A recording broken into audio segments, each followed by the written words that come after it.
Tonight's feature presentation, the relationship between India and the USSR. Now I know most of you may have not known about these countries up until then and their cute and romantic relationship. But this relationship actually goes back centuries between the Kievan Rus and the Principality States of India. But now we are going to skip forward to the present day, specifically 1953, and give a quick overview of what the Soviets have done for India since that time. The relationship was actually rocky as Stalin had negative views of Gandhi and the Congress Party and of Nehru as tools of British and monopoly capitalism. So before and by his death in 1953, relations were cold. A cordial relationship actually began in 1955 and represented the most successful Soviet attempt. And from there, Jawaharlal Nehru and Nikita Khrushchev had actually met and started the Friendship Treaty in 1955. The Soviet Union supported India's sovereignty over the disputed territory of Kashmir and the Portuguese coastal enclaves of Goa or the Goa, and other colonial possessions as well. The Soviet Union's strong relations with India had negative impacts on the People's Republic of China, which were actually very shaky, and they had a rivalry with, especially since Pakistan was their friend in the region. So it was a double entendre of China now becoming a fallout boy and India becoming a counterweight to Pakistan and China. It was so bad that the Soviet Union agreed to transfer technology to co-produce the Mikoyan Gorovik MiG-21 fighter to India, which the Soviet Union had earlier denied to China. In 1965, the Soviets served successfully as peace brokers in the Indian and Pakistani border war. In 1971, they also helped with the East Pakistan, or what is now Bangladesh war. Also, before we end this special episode, an introductory episode and special, even under the Junta Party coalition government in the late 1970s, India did move to establish better economic and military relations with Western nations. But still, the Soviets went through their right-wing phase.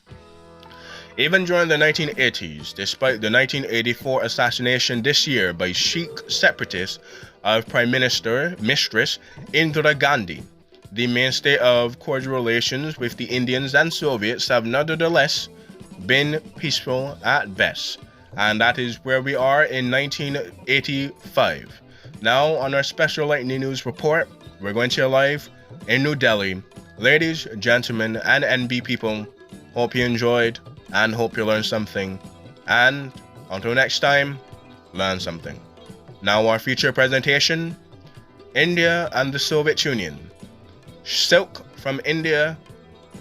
No, the Indian pinwheel spins Soviet silk. The Soviet Defense Minister Dmitry F. Ustinov ended his 6-day visit here last week by assuring India that Moscow will supply it with a variety of up-to-date military equipment. This will reportedly include one of the latest MiG fighters, intended to counter the F-16s that Pakistan is receiving from the United States. But although the announcement and the visit got their share of attention in the press, Western diplomats and Indian officials say that they considered the visit routine and the arms agreement to be business as usual. That is how taken for granted the relationship between India and the Soviet Union has become in the dozens of years since the two countries signed the 20-year Treaty of Peace, Friendship and Cooperation.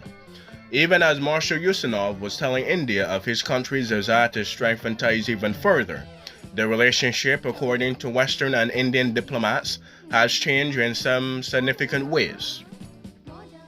Now, India, they say, has advanced as an industrial society in the last 2 decades to the point where it has moved beyond the Soviet Union's capacity, in many cases, to provide the up-to-date military, economic, and even technological aid it now requires. So in the gradual shift, India has more and more been looking elsewhere besides Moscow for both the advanced military equipment and for sophisticated non-military technology that only the West can provide. One reason for the shift is that India has come a long way in its development in recent years.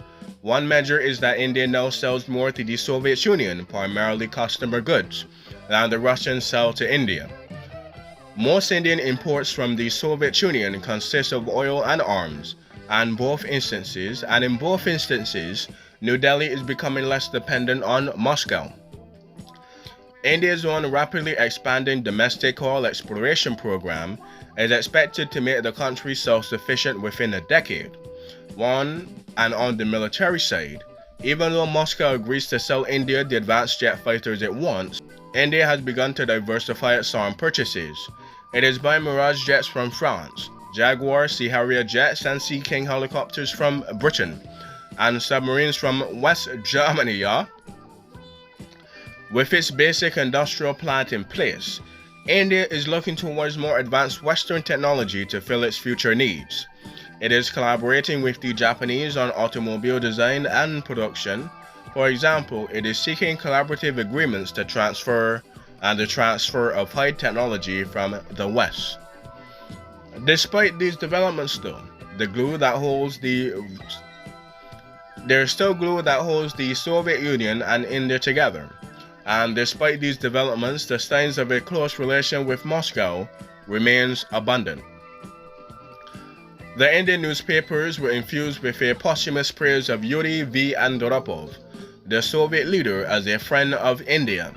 The Moscow radio station booms in New Delhi on a number of channels from the Soviet Union, and its English-American accented English announcers are overshadowed in all other stations.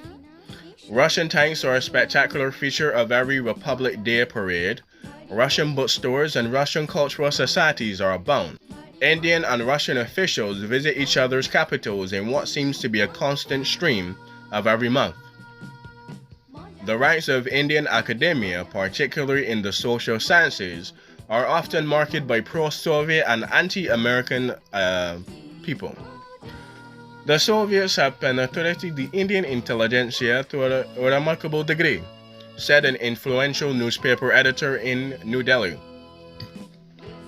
Above all, a concern for mutual security knits the two countries together. India is seen as a vital component and as vital to the Soviet Union because it is a dominant country in South Asia, to the Soviet Union's southern border, and because of China, which is next door. And the Russians are seen by India as an important guarantor of its security against the invasion from Pakistan, and as a counterbalance to China. The 20-year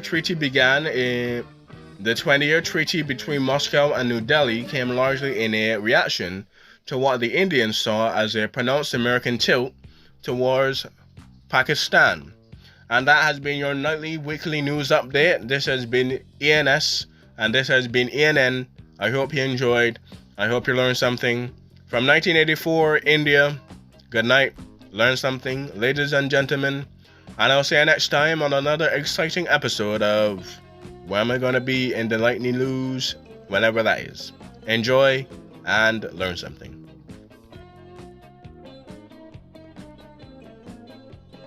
आयोग के अनुसार बारामूला संसदीय क्षेत्र में 35 से 40% तक मतदान हुआ, जबकि अनंतनाग संसदीय क्षेत्र में ये 40 से 45% के बीच रहा। हमारे श्रीनगर संवाददाता बशीर मलिक के अनुसार दोपहर 2 बजे तक कुछ मतदान केंद्रों पर 60% से अधिक वोट डाले जा चुके थे। मतदान शांतिपूर्ण रहा। घाटी से हमारे संवाददाता बीएन बेताब ने खबर दी है कि ऑल पार्टी हुर्रियत कॉन्फ्रेंस और कुछ आतंकवादी संगठनों ने घाटी में मतदान के खिलाफ 5 दिन के बंद का आह्वान किया था। फिर भी लोगों में चुनाव के प्रति उत्साह में कोई कमी नहीं आई। संगमा लोकसभा के नए अध्यक्ष चुने गए हैं। उन्हें आज सवेरे लोकसभा में सभी दलों की ओर से सर्वसम्मति से अध्यक्ष चुना गया। संयुक्त मोर्चा और कांग्रेस के सदस्यों ने उनके पक्ष में 13 प्रस्ताव रखे। अस्थायी अध्यक्ष श्री इंद्रजीत गुप्त ने ध्वनिमत से उनके सर्वसम्मति से चुने जाने की घोषणा की।